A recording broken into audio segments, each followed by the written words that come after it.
All right, I said I'm going to get better at this, so I thought, fuck it. From now on, I'm just going to talk to y'all guys and have a drink and clean my pen.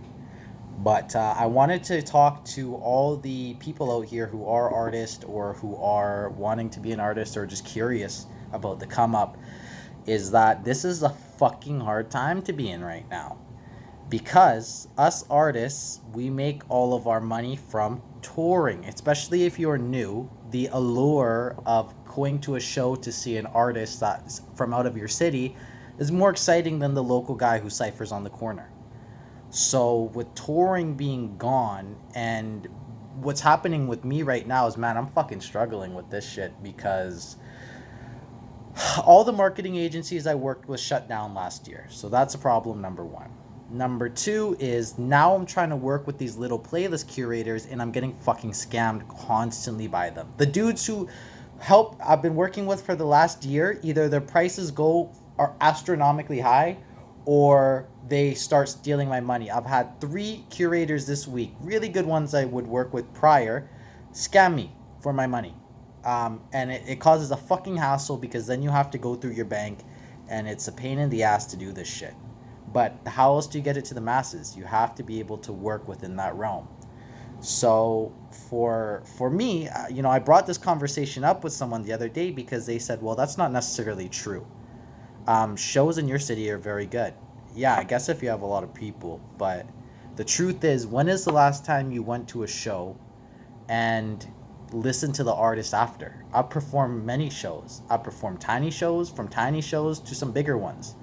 And I'll tell you what, like, people will fuck with you and shake your hand, but those people aren't coming back to listen. I have maybe five, six, seven people that I know for a fact I met at a show and listened and they showed me that they did. And that's tiny compared to performing for hundreds of people or in venues where there are a good amount of people, even in little bars when I love performing in bars of like 50 people in a room. It's intimate. That way you can really fuck with getting to know the artist. But how the fuck are you supposed to live now when you can't make money as an artist? And this is where it gets really difficult. And this is where, I'm all about being positive and motivated. But sometimes it's just, you're not. Because it's like, fuck, man. I'm struggling with these fucking... Most people are struggling with bills. And especially if you're starting a family now at this time with no work, it's difficult. So I'm just giving my 2 cents so you guys see the real shit because most of these artists lie. They always lie. I try not to lie the best that I can. I really do. I try to keep something secret, but I really do try to be transparent, especially when it comes to business because with business, it's all fucking rigged. All of this shit's rigged in this industry, man, right now. Like, the artists you see popping off are the ones that are usually affiliated to somebody. Like, this is my cousin's nephew, or this is my best friend's son who I'm taking under their wing, or we went to high school together. But if you're not in that, like for me, kind of how Alone Always Record started is because I'm so introverted and I hate really being around people. So I am always alone. Like I do this shit alone. I don't have connections.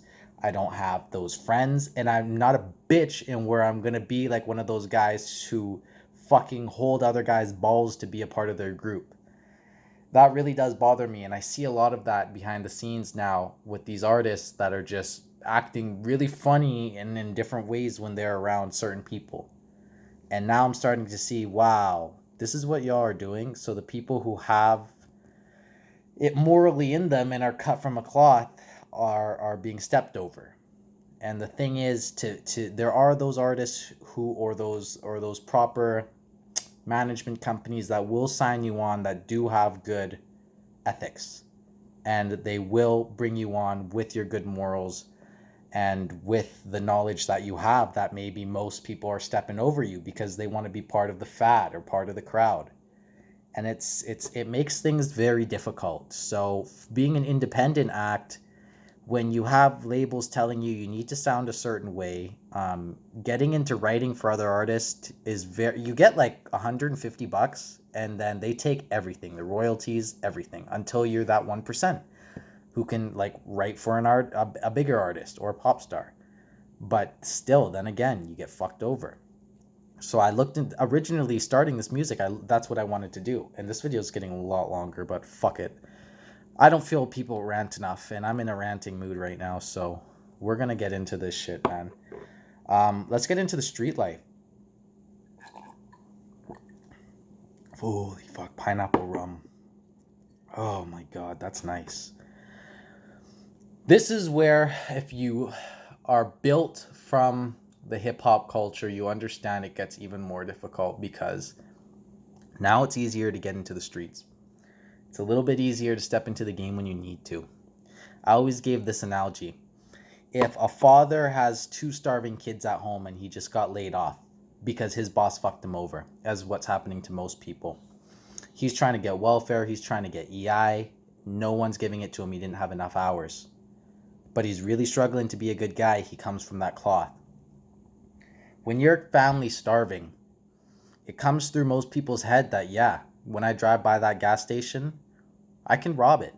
I can see that where the cameras are. I can see when and where within a certain period of time, right? There's a way to go about it.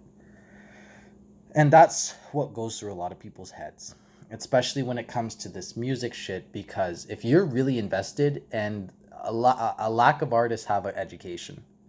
A lack of artists have an education, and that makes life very difficult because you need to be educated in this world. And now what's happening is all the labels are dissolving, all the smaller acts, all these independent artists aren't taking on anyone under their wings because they're scarce themselves with cultivating their base. And this makes it very difficult for the up and coming artists to grow. I mean, I don't know how else you're expected to, but I guess in this day and age, all you can really do is consistency, because I really put a lot of money into this music out of my pocket. In 1 year, I put $15,000, and this is money that's I try to this is money that's legally made. So I really try to show that when I pop and when I succeed in this music, that it can be done. Even if you work a 9 to 5, it can be done.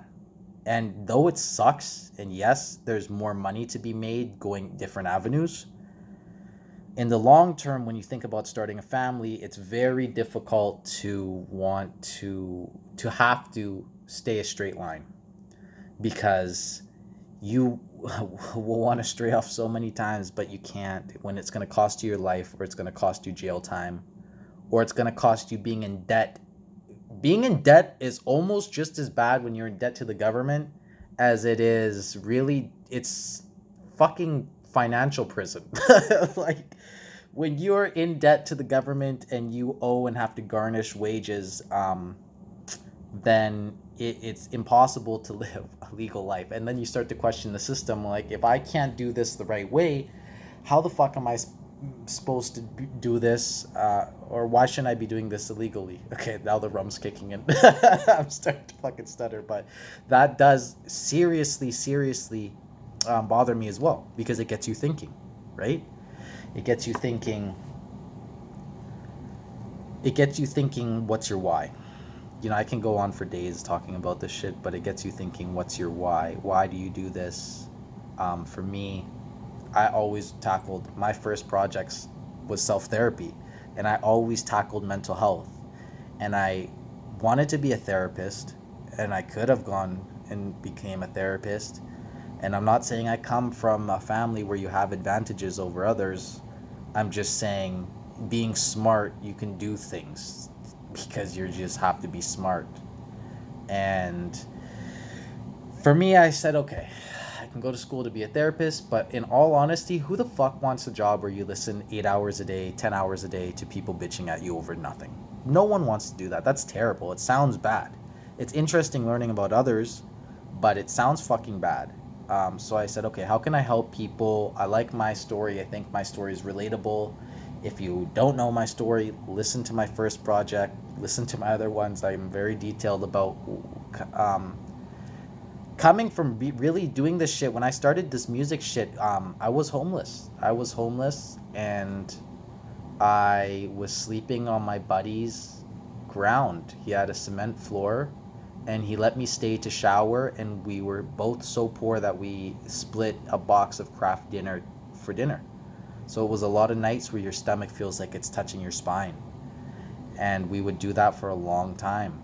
And then he'd let me shower at his place, but I had to be out by the morning. And in the morning, I worked a 9 to 5 job because I couldn't do anything else. And that's when I had gotten caught for some shit. And then so I had to do this job that I just had to do a job. I had to make money because sleeping on a fucking floor and living off of half a box of craft dinner sucks. Sucks, man. Dog, when you have to measure your ketchup that you're giving each other to make it last for the week, there's some tight times. And that's when this music shit was created. The name Lexi Black, I know it's a name that's every guy's like, why the fuck would you pick Lexi? That's like a feminine name. And for sure, but Lexi was a girl that was kind of the butt of my buddy and I's joke when we started doing music. So one day when I originally did music, I chose the name Lexi Black because it was kind of a jokey name. But the meaning behind it is I never thought I'd take this music to the public. This was always, it's the first year of this started in quiet. Me and my buddy would make songs, we'd send it to each other. There's another story, but I ended up getting into the studio. From the studio, I would make songs and I'd send it to my buddy. And then another buddy got in, and then there was 3, 4 of us, and then we would just make songs to send to each other. But I never intended to put it out, ever. Ever. Not SoundCloud, not YouTube. It was in my computer for a year.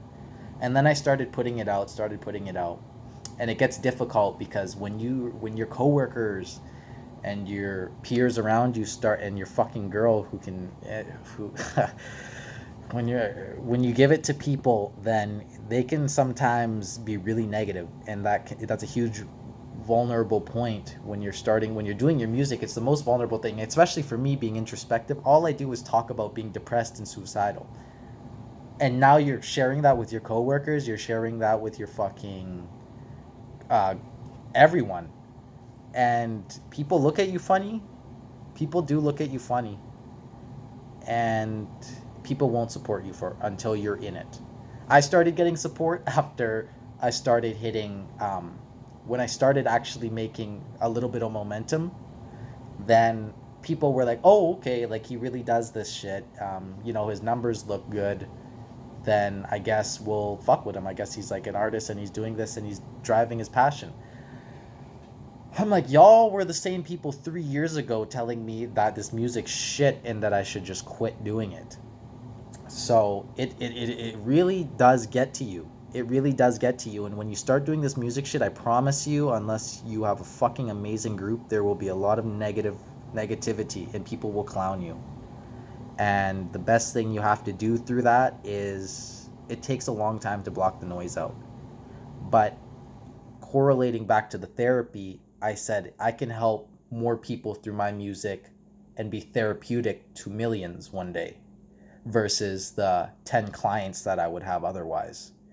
So it doesn't make sense to do that. So long story short, um, your why is going to keep you motivated. And I'm kind of just ranting to myself to let myself know why I started doing this shit, where it's gotten to, what I'm going to do, what do I plan to do now that I can't use any fucking playlist promoters for my Spotify or for my Apple, and YouTube's being a pain in my ass and banning all my fucking content so I can't uh, run ads on them. Because how else do you get it to people's eyes? No one's looking for you.